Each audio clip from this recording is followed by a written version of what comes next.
Ang umpisa ng paglilitis sa kanya ay September 23 pa. Ang ibig po sabihin, mananatili siya doon. Ang inilalaban po ng mga abogado ni Tatay Digong ay yung makalabas man lang siya. Mananatili siya sa Hague. Hindi siya aalis doon. Para lamang po matignan ang health niya. Kasi po, nag-iisa siya doon sa loob. We don't know what's going to happen next to him. Wala siyang nurse. He is alone inside his cell.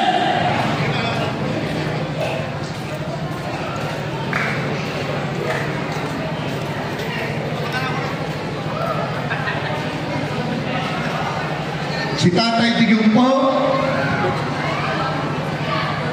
ay nagsabi noon, ewan ko kung maalala nyo. Ang sabi niya, to my countrymen, kung hindi ko kayo mapapaligaya o mapapasaya, pero nagawa ko naman maging komportable kayong lahat.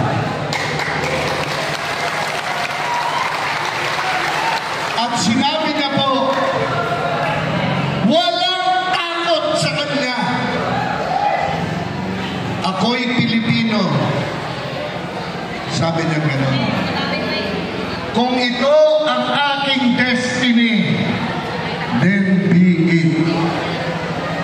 Ibig niyang sabihin, hindi niya aatrasan itong laban na pinagdadaanan niya. Pero alam ko,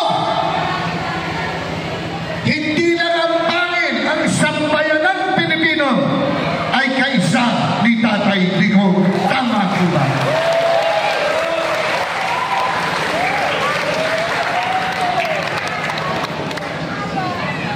Si Tatay Digong lang po ang talagang gumalaw para maiayos ang buhay ng mga Pilipino, lalo na po ang pinakamahihirap na mahirap. He fought for all of us. Lalo na nung pandemic. Ang ganda ng takbo ng Pilipinas, pinagsakan tayo ng pandemya. Huminto ba si Tatay Digong? Hindi! Humanap siya ng solusyon para mailigtas ang kanyang mga kababayan. Yan ang tunay na presidente.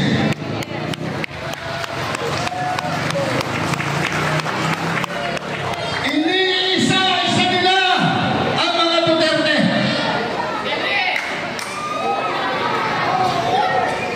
Sino ang sinusunod nila ngayon? Si Bato de la Rosa, naghihintay din ng warrant of arrest niya. Dahil meron din daw na tao. At sino ang sinusunod nila? Ang ating Vice Presidente na si Inday Sara Duterte. Nandakaw daw ang Vice Presidente natin. Naniniwala tayo. Naniniwala po ba kayo? Ay ganun po ang sa akin. Sa tatlong, ano sa Tagalog ko? Sa 32 million na mga Pilipino na nagtiwala sa kanya at nagmamahal sa kanya na ipinoto siya. At ako, pakinggan niyo mabuti, walang magnanakaw na Duterte! Sabay-sabay kami! Walang magnanakaw na Duterte!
Hayaan nyo, sabihin ko sa inyo, ang aking mga advocacy.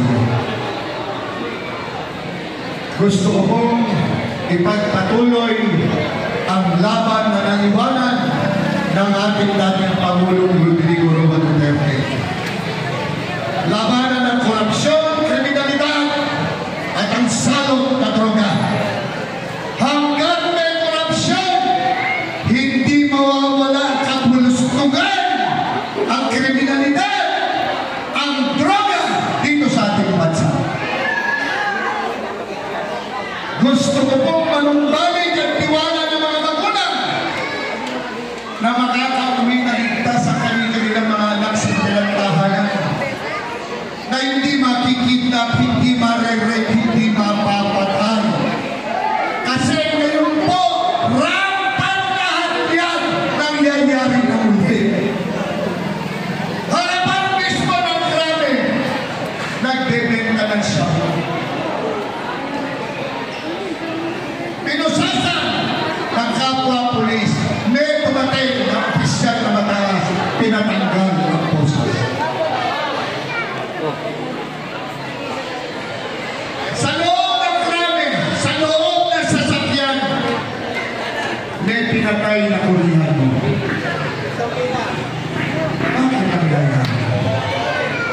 Eh, nung panahon ni Tatay Digong, hindi nangyayari yan, di po ba? Tama po ba? Hindi po ba panatag ang loob ng mga magulang? Tama po ba? Pangalawa, trabaho para sa mga Pilipino.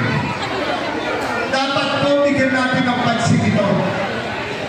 Kasi po, kung tatlo anak na isang mag-isawa, walang trabaho pa rin. Paano nangyayari sa buhay? Maghandaran kasi na, paano na ang buhay ng mga anak? Pero kung may trabaho, ang mga ito, hindi po ba panatag ang loob natin? Kaya kailangan po magagawa talaga ng batas na matibay na magkaroon ng hanap buhay, trabaho ang mga Pilipino. Tingnan nyo, sabi, ang bigas daw gagawin 20 pesos sa isang kilo. Nangyari po ba? Nangyari po ba? Sabi nila, hindi mo ba lahat ang presyo ng ulam? Nangyari ba? Paano kung 500 piso ang pera mo? Pupunta ang isang ina sa palengke. Ito na ang pera mo. Tinitignan niya ang mga presyo na bibili niya. Ang gagawin niya, pinipili na lang ang bibili niya. Tama ba?